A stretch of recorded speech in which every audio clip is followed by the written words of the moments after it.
Hello students, now we will discuss about potential energy of a dipole placed in magnetic field. इसका मतलब मैंने एक uniform magnetic field लिया और इसमें एक डाइपोल रखा तो इसका पोटेंशियल एनर्जी कितना होने वाला है और इसका रिलेशन क्या है वो निकालने की कोशिश करेंगे।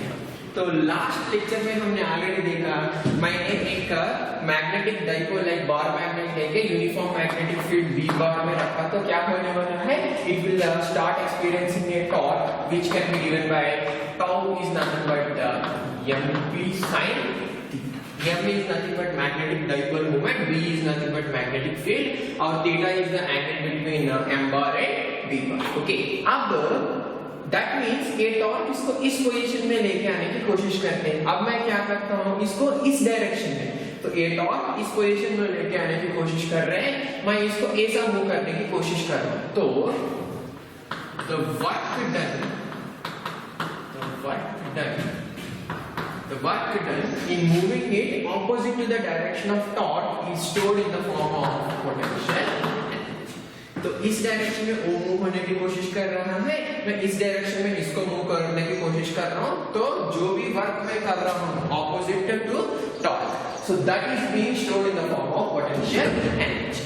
तो हम पोटेंशियल एनर्जी निकालना है तो क्या करना, टोटल वर्क डन कितना है वो फाइंड आउट करना। For example, if dW is the work done, if dW is the work done in displacing it by d, D theta displace करने के लिए dW वर्क किया, तो सो dW क्या होने वाला है इधर, is nothing but tau d theta. So dW can be given by tau is nothing but mv sin theta d theta. Okay, अब टोटल वर्क डन चाहिए मुझे, क्या चाहिए, टोटल वर्क डन चाहिए।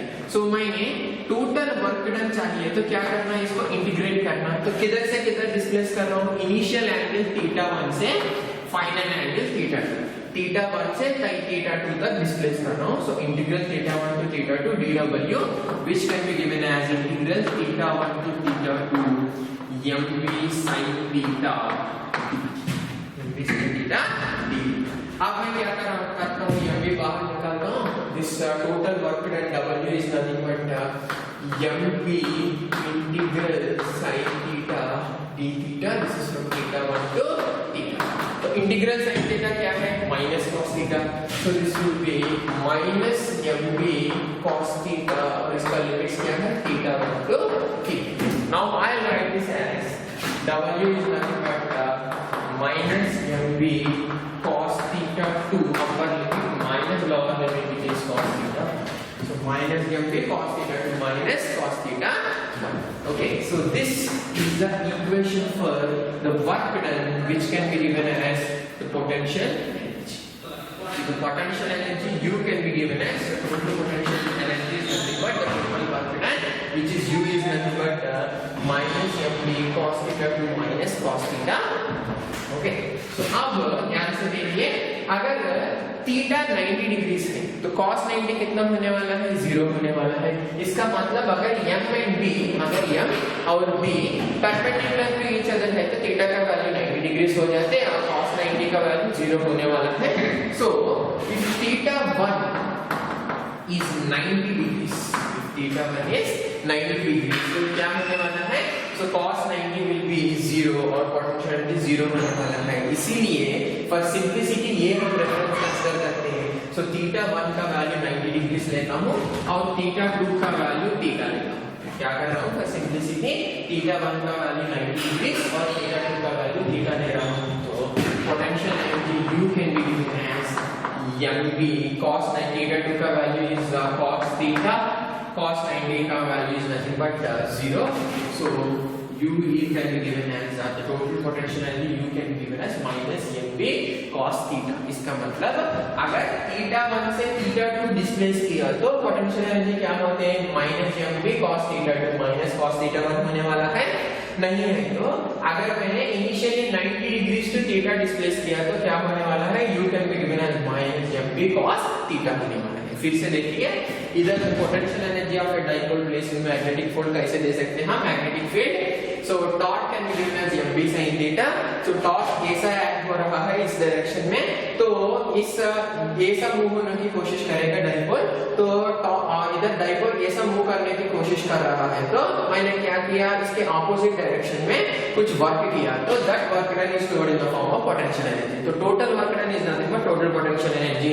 तो मैंने इसके लिए क्या करता हूं, अगर d थीटा डिस्प्लेस करने के लिए dw वर्क किया, तो work done is nothing but force into displacement. So rotational motion में टॉर्क इनटू एंगुलर डिस्प्लेसमेंट, तो dw can be given as tau d theta. Tau के प्लेस में mv sin theta, d theta ले रहा हूं, dw can be given as mv sin theta d theta. Total work done is integrate कर रहा हूं theta 1 to theta 2.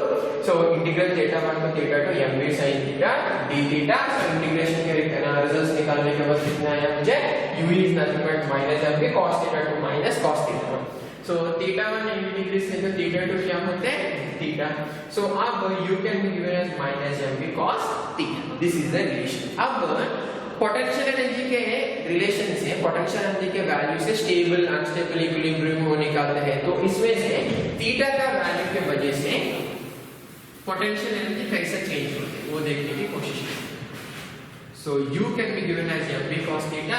तो इसमें अगर थीटा का वैल्यू 0 हो गया, क्या हुआ, थीटा का वैल्यू 0 हो गया, तो u क्या होने वाला है, इधर cos 0 का वैल्यू, थीटा का वैल्यू 0, cos 0 का value 1. So u will be minus. So इसका पोटेंशियल एनर्जी कैसा है, so this is the, अगर पोटेंशियल एनर्जी मिनिमम है तो वो कंडीशन को क्या बोलते हैं हम, that can be taken as stable equilibrium condition. क्या है वो, स्टेबल इक्विलिब्रियम कंडीशन. अगर मैंने थीटा का वैल्यू 90 डिग्री लिया, थीटा का वैल्यू क्या लिया मैंने, 90 डिग्री लिया, cos 90 क्या होने वाला है, 0. सो पोटेंशियल एनर्जी क्या होने वाला है, 0. इसका मतलब if a dipole is placed perpendicular to the magnetic field, इसका पोटेंशियल एनर्जी क्या हो जाते हैं, 0.